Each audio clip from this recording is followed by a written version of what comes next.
Assalamualaikum warahmatullahi wabarakatuh. Selamat datang di video penjelasan tentang mata kuliah komunikasi pemerintahan, di mana mata kuliah ini sangat penting bagi mahasiswa program studi ilmu pemerintahan karena akan membekali mahasiswa dengan pemahaman yang mendalam tentang konsep dan praktik komunikasi yang terjadi dalam lingkungan pemerintahan. Komunikasi pemerintahan adalah mata kuliah yang bertujuan untuk memperkenalkan dan memperdalam pengetahuan mahasiswa mengenai prinsip-prinsip dan teori komunikasi dalam konteks pemerintahan. Dalam hal ini, mata kuliah komunikasi pemerintahan juga merujuk pada capaian program studi ilmu pemerintahan yang meliputi capaian pelajaran atau CPL yang harus dipenuhi oleh mahasiswa. Salah satunya adalah kepekaan sosial serta kepedulian terhadap masyarakat dan lingkungan. Kemudian mahasiswa juga diharapkan mampu menguasai konsep teori-teori komunikasi pemerintahan dan peran media massa dalam pemerintahan. Dan juga CPL dari program studi, mahasiswa diharapkan mampu menunjukkan kinerja mandiri, bermutu, dan terukur. Selain itu, mahasiswa diharapkan mampu mengaplikasikan teknologi komunikasi yang relevan dengan pengembangan bidang pemerintahan. Nah, dalam mata kuliah komunikasi pemerintahan terdapat beberapa capaian pembelajaran mata kuliah yang harus dipenuhi oleh mahasiswa. Di antaranya adalah mahasiswa harus mampu memahami bagaimana dinamika komunikasi pemerintahan dan juga dinamika yang terjadi di khalayak. Kemudian mahasiswa juga diharapkan mampu memahami konsep dasar peran komunikasi dalam konteks studi organisasi, karena pemerintahan dianggap sebagai salah satu bentuk perwujudan dari organisasi. Sehingga mahasiswa harus juga memahami norma nilai dalam kelompok atau organisasi. Selain itu, mahasiswa diharapkan dapat menganalisis pendekatan komunikasi pemerintahan sebagai salah satu bentuk organisasi dan tentu saja menemukan metode yang tepat dalam menghadapi kompleksitas masalah sosial dan hubungannya dengan komunikasi pemerintahan. Di samping itu, mahasiswa juga diharapkan dapat bersinergi dengan berbagai pihak, kelompok, stakeholders terkait komunikasi pemerintahan. Kemudian mata kuliah ini meliputi 3 bagian utama, yaitu delivery atau pembelajaran, ya, kemudian interactions, yaitu interaksi antara dosen dengan mahasiswa, mahasiswa dengan mahasiswa, dan juga assessment, bagaimana penilaian yang dilakukan terkait dengan mata kuliah komunikasi pemerintahan. Delivery. Nah, delivery dalam mata kuliah komunikasi pemerintahan sangat penting untuk membantu mahasiswa memahami materi dan topik yang baik, ya. Oleh karena itu, dalam delivery ini diperlukan penggunaan metode dan metode pembelajaran yang efektif sehingga mahasiswa dapat belajar dengan baik. Nah, beberapa metode pembelajaran yang digunakan dalam mata kuliah komunikasi pemerintahan ini, yang pertama adalah ceramah atau kuliah. Metode ini digunakan untuk memberikan penjelasan tentang materi pembelajaran secara langsung oleh dosen. Dalam metode ini, dosen mengajarkan konsep-konsep yang relevan dengan topik pembelajaran dan memberikan contoh-contoh untuk memudahkan pemahaman mahasiswa. Di antaranya adalah misalnya topik-topik berkaitan dengan filosofi ilmu dan teori dasar terkait dengan komunikasi, kemudian juga berkaitan dengan hubungan dengan pemerintahan, ya misalnya model-model komunikasi pemerintahan, termasuk salah satu pendekatan dalam hal ini teori komunikasi organisasi. Nah, biasa topik ini disampaikan dalam bentuk ceramah. Kemudian yang kedua, diskusi interaktif. Metode ini memungkinkan mahasiswa untuk berpartisipasi aktif dalam proses pembelajaran, terutama misalnya metode ini untuk memahami sistem pers dan wahana komunikasi massa di Indonesia misalnya. Nah, ini biasanya kita menggunakan diskusi interaktif untuk bisa membekali mahasiswa, ya, bagaimana mahasiswa itu bisa lebih aktif memberikan pendapat dan ide mereka. Metode berikutnya yang ketiga yaitu studi kasus. Metode ini melibatkan ya menggunakan situasi nyata atau kasus-kasus yang terkait dengan topik pembelajaran sebagai sarana untuk memperdalam pemahaman mahasiswa tentang materi pembelajaran. Ya, sebagai contoh misalnya memberikan kasus seperti kekerasan terhadap wartawan dan bagaimana pandangan mahasiswa terhadap kasus yang terjadi. Kemudian yang keempat, brainstorming. Metode ini bertujuan untuk menghasilkan banyak ide atau gagasan dalam waktu yang singkat. Nah, biasanya metode ini ya kita gunakan untuk memancing atau mematik mahasiswa agar siap menerima topik pembelajaran pada saat itu. Misalnya dengan bertanya kepada mahasiswa apa yang mereka pikirkan pertama kali ketika mendengar istilah siaran pers misalnya. Selanjutnya, metode yang digunakan dalam mata kuliah komunikasi pemerintahan ini adalah Mentimeter atau metode dengan menggunakan teknologi interaktif yang memungkinkan dosen untuk membuat pertanyaan atau topik pembelajaran dan mahasiswa dapat menjawab dengan menggunakan perangkat elektronik seperti smartphone atau laptop. Metode ini memudahkan dosen dalam mengumpulkan data, memahami tingkat pemahaman mahasiswa dalam materi dan pembelajaran. Baik, kemudian yang keenam, metode Jigsaw adalah metode pembelajaran kooperatif yang digunakan dalam mata kuliah komunikasi pemerintahan untuk meningkatkan keterlibatan dan partisipasi mahasiswa dalam pembelajaran. Misalnya, bagaimana konsep pengorganisasian dan implikasinya dalam perilaku organisasi di mana pemerintahan sebagai salah satu bentuk dari organisasi. Kemudian yang selanjutnya adalah ketujuh, yaitu Project Based Learning atau PBL, adalah metode pembelajaran yang mengharuskan mahasiswa untuk bekerja dalam sebuah proyek atau tugas yang memerlukan keterampilan dan pengetahuan yang relevan dengan mata kuliah komunikasi pemerintahan. Nah, kemudian dalam hal ini yang ke-8 yaitu review artikel dari jurnal yang memuat isu yang berkaitan dengan topik komunikasi pemerintahan seperti misalnya iklim komunikasi organisasi dalam konteks komunikasi pemerintahan. Baik, selanjutnya saya akan juga menyampaikan aspek delivery, di mana dalam delivery ini dosen juga menggunakan multimedia seperti video, gambar, atau animasi untuk membantu memvisualisasikan konsep-konsep yang sulit dipahami oleh mahasiswa. Nah, hal ini dapat membantu mahasiswa dalam memahami materi dengan lebih baik. Selain itu, dosen juga memberikan kesempatan kepada mahasiswa untuk menyampaikan ide dan pengalaman terkait dengan materi pembelajaran. Nah, untuk lebih jelas, ya, dalam hal ini dalam penggunaan metode pembelajaran, dosen juga harus mempertimbangkan kebutuhan dan preferensi mahasiswa. Dosen dapat meminta umpan balik dan mahasiswa terkait dengan metode pembelajaran yang paling efektif bagi mereka. Nah, itu juga dimungkinkan. Dan selanjutnya, agar lebih jelas, maka ini terlihat dari aspek interaksi antara mahasiswa dan dosen, di mana dalam mata kuliah komunikasi pemerintahan dapat mencakup beberapa. Ya, di antaranya misalnya pertemuan kelas, ini merupakan interaksi langsung antara mahasiswa dengan dosen. Ya, terjadi pada saat pertemuan kelas yang dijadwalkan.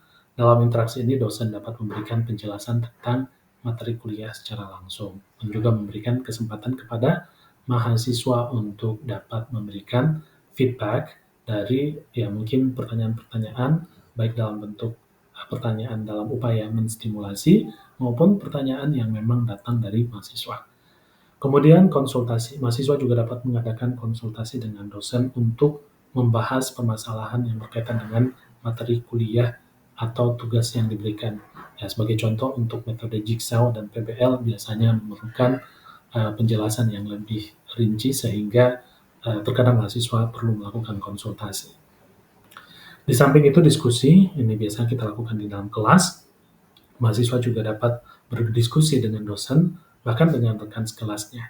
Untuk mata kuliah Jigsaw memang dibuat semacam diskusi di antara mereka dan mereka juga bisa menyampaikan hasil dari diskusi mereka dalam bentuk presentasi.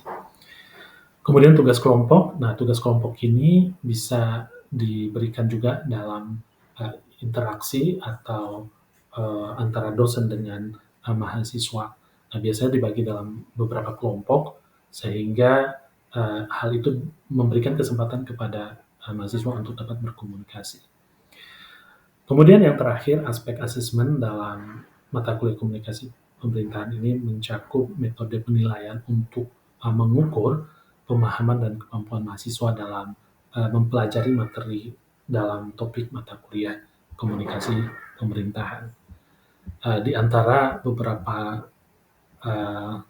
bentuk asesmen yang dilakukan adalah ujian tertulis. Nah, biasanya diberikan berupa kuis, tes, atau ujian akhir dengan pertanyaan-pertanyaan terkait materi yang telah diajarkan. Ujian tertulis dapat dilaksanakan dalam bentuk esai, pilihan ganda, maupun bentuk lainnya. Kemudian tugas terukur melibatkan pemberian tugas-tugas tertulis atau presentasi tentang topik-topik yang telah diajarkan dalam kelas. Ya, tugas terstruktur ini dapat diberikan sebagai tugas individu maupun kelompok. Kemudian kehadiran dan partisipasi. Aspek kehadiran dan partisipasi dalam kelas sangat penting dalam penilaian mata kuliah, sehingga mahasiswa diharapkan untuk aktif berpartisipasi dalam diskusi kelas dan kegiatan lainnya. Kemudian juga ujian lisan. Dalam metode ini, mahasiswa juga diuji melalui presentasi lisan atau wawancara dengan dosen.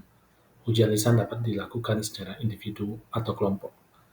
Nah, dengan menentukan penilaian akhir, dosen dapat menggunakan berbagai kombinasi metode penilaian di atas yang telah saya jelaskan, sehingga dosen dapat memberikan bobot penilaian yang berbeda pada masing-masing metode penilaian. Ya, misalnya kehadiran atau partisipasi dapat diberikan bobot 20%, sedangkan tugas terukur diberikan bobot 30%, dan ujian tertulis diberikan bobot 30-50%. Dengan demikian, ya, dosen dapat menentukan penilaian akhir mahasiswa dengan cara yang adil dan lebih objektif. Demikian penjelasan mata kuliah komunikasi pemerintahan ini. Terima kasih banyak atas perhatiannya. Assalamualaikum warahmatullahi wabarakatuh.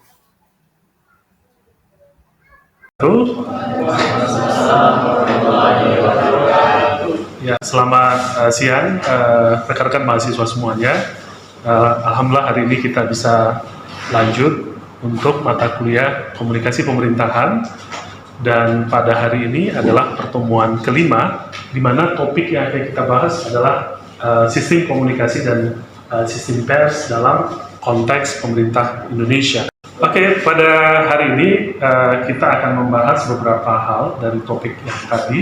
Yang pertama ada tujuan pembelajaran, kemudian definisi pers, aspek yang mempengaruhi sistem pers, kemudian sistem pers di dunia. Ada beberapa sistem pers di dunia, yaitu otoriter, kemudian ada sistem pers liberal, sistem pers tanggung jawab sosial, kemudian sistem pers totaliter Soviet.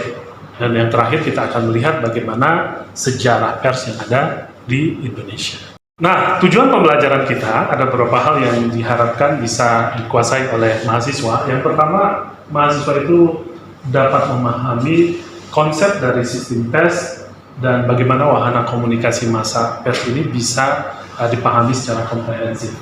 Karena memang kita melihat pemerintah Indonesia telah memberikan kebebasan pers, lalu seperti apa implikasinya. Jadi diharapkan mahasiswa bisa memahami hal demikian. Kemudian yang kedua, kita mengharapkan mahasiswa untuk dapat menganalisis ya faktor-faktor yang mempengaruhi sistem pers yang ada di Indonesia ya, dan juga di dunia, karena tadi kita sudah juga akan mempelajari tentang bagaimana sistem pers yang ada di dunia ya.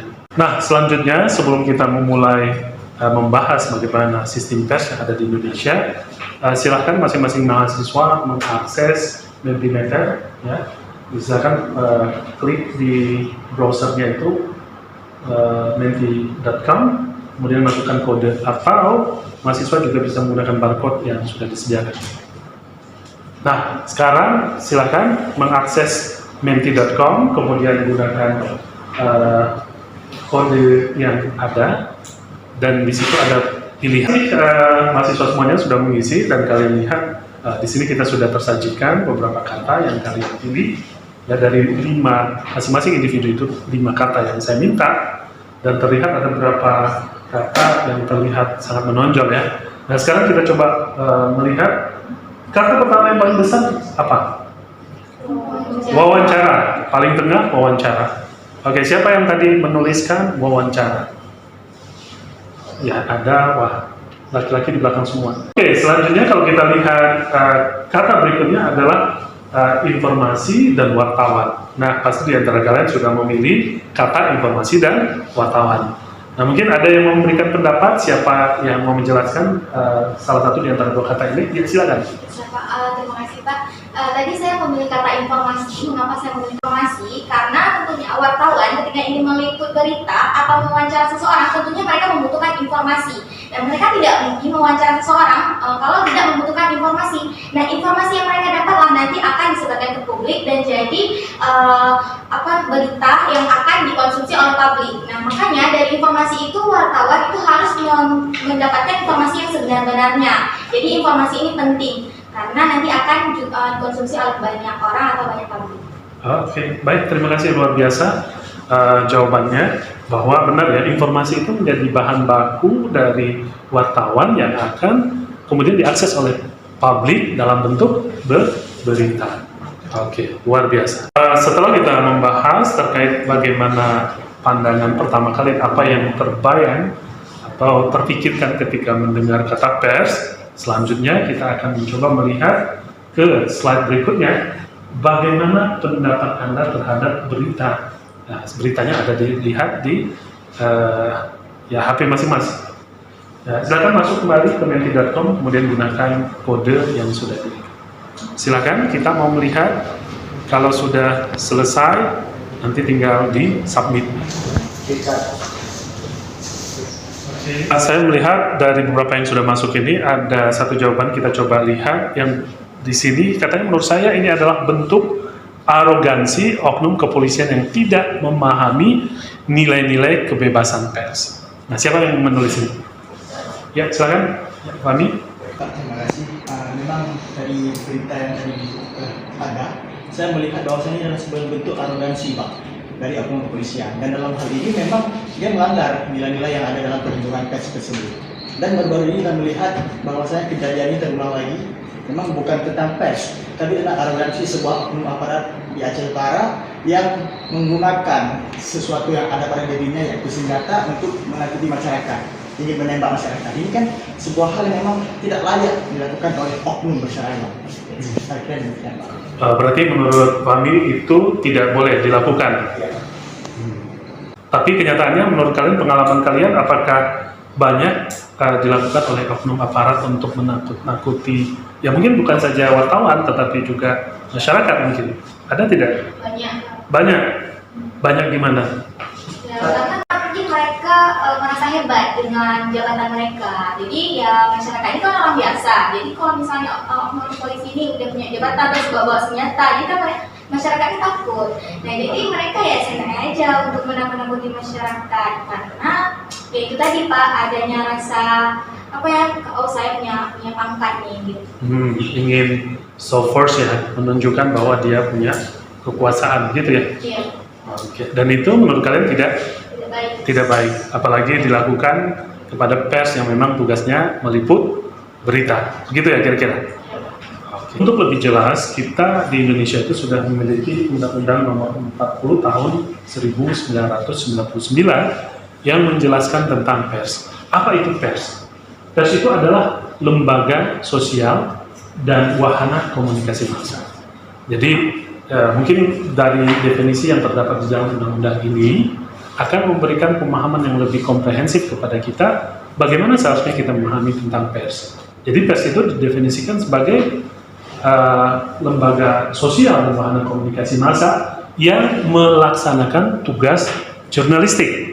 Ya, melaksanakan tugas jurnalistik. Apa saja tugas jurnalistik? Ya, meliput, mencari, memperoleh, memiliki, menyimpan, mengolah, dan menyampaikan informasi. Ini yang merupakan tugas dari jurnalistik. Nah, informasi itu kemudian dapat disampaikan dalam beragam bentuk. Apa saja? Dalam bentuk tulisan, suara, gambar, atau gabungan dari suara dan gambar, serta data dan grafik. Jadi ada banyak bentuk yang kemudian bisa dikemas untuk menyajikan informasi sebagai salah satu tugas dari jurnalistik. Nah, selanjutnya kalau kita lihat, tentu pers itu tidak berdiri sendiri. Ada banyak faktor yang mempengaruhinya. Nah, kalau kita lihat di sini, menurut Faulkner tahun 93, bahwa sistem pers itu dipengaruhi oleh faktor internal dan eksternal. Apa saja faktor eksternal? Apa saja faktor internal? Ya, mungkin kalian masih ingat dari beberapa hal yang pernah disampaikan bahwa mungkin diantaranya faktor eksternal itu, saya akan berikan contoh ya. Contoh misalnya bagaimana fasilitas ya, atau keadaan eksternal, keadaan politik ya, keadaan politik atau situasi yang terjadi di negara, misalnya sebuah negara. Itu adalah faktor eksternal yang mempengaruhi sistem pers. Nah, kalau faktor internal, ada yang punya ide? Siapa yang ingat kira-kira faktor internalnya apa? Sudah pernah disampaikan kan? Tidak ingat? Oke, faktor internal itu bisa jadi misalnya infrastruktur. Nah, sekarang kita kan sudah bergeser kepada penggunaan media teknologi yang sangat masif sekali, di mana pers itu disajikan dalam bentuk online. Nah, itu merupakan faktor-faktor internal.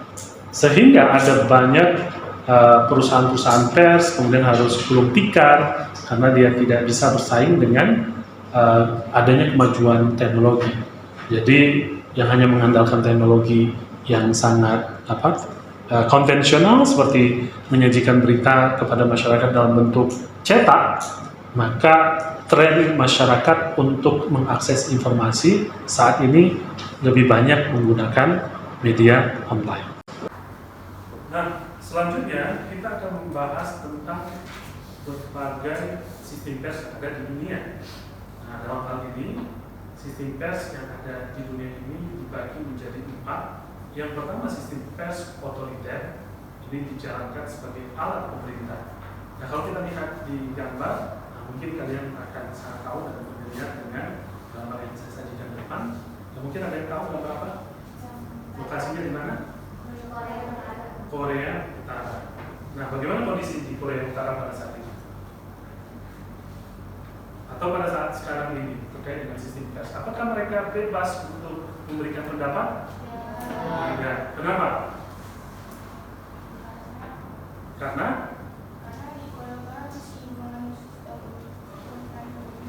komunis. Jadi semua itu dibatasi oleh pemerintah. Oke, semua dibatasi oleh pemerintah. Artinya pimpinannya otoriter. Oke. Selanjutnya gambar ini di Nazi di Jerman. Kenapa Nazi di Jerman? Bisa dilihat. Itu persnya apakah diatur semua oleh pemerintah atau tidak? Saat itu dipimpin oleh Hitler yang kita ketahui. Di situ Nazi yaitu sekelompok. Tinggal di shooting mencari. Nah, ini Indonesia ya, pasti punya sistem pers yang berbeda dengan gambar yang sebelumnya. Dan yang terakhir kalau kita lihat ada gambar Presiden Obama sedang melakukan siaran pers mengundang wartawan. Nah, ini memperlihatkan beberapa contoh ini ya. Nah, sistem pers otoriter kalau kita lihat dia melarang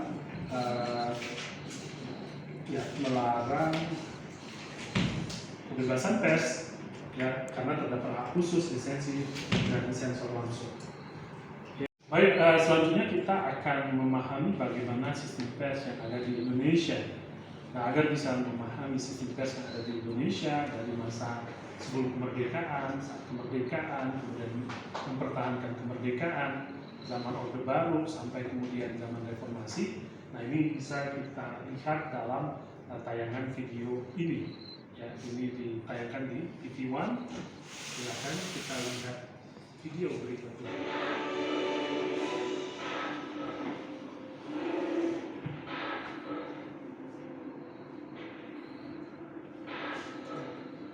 Belanda dan subsidi pemerintah Hindia Belanda, sehingga dengan berluasa monopoli penyiaran berita di negeri.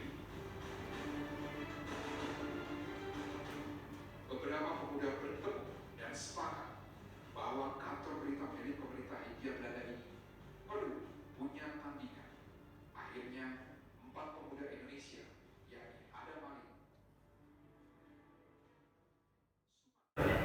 pers pada zaman itu ya sangat membela kepada kemerdekaan atau kemudian juga sangat menjunjung tokoh-tokoh nasionalis seperti itu ya. Tapi tentu saja mereka berhadapan dengan pemerintah kolonial Belanda yang ingin menghalang-halangi tersebar luasnya ide tentang kemerdekaan seperti ini. 13 Desember 1937 berdirilah kantor berita pertama milik Indonesia yang diberi nama Antara. Oke, itu selengkapnya nanti bisa dilihat di learning.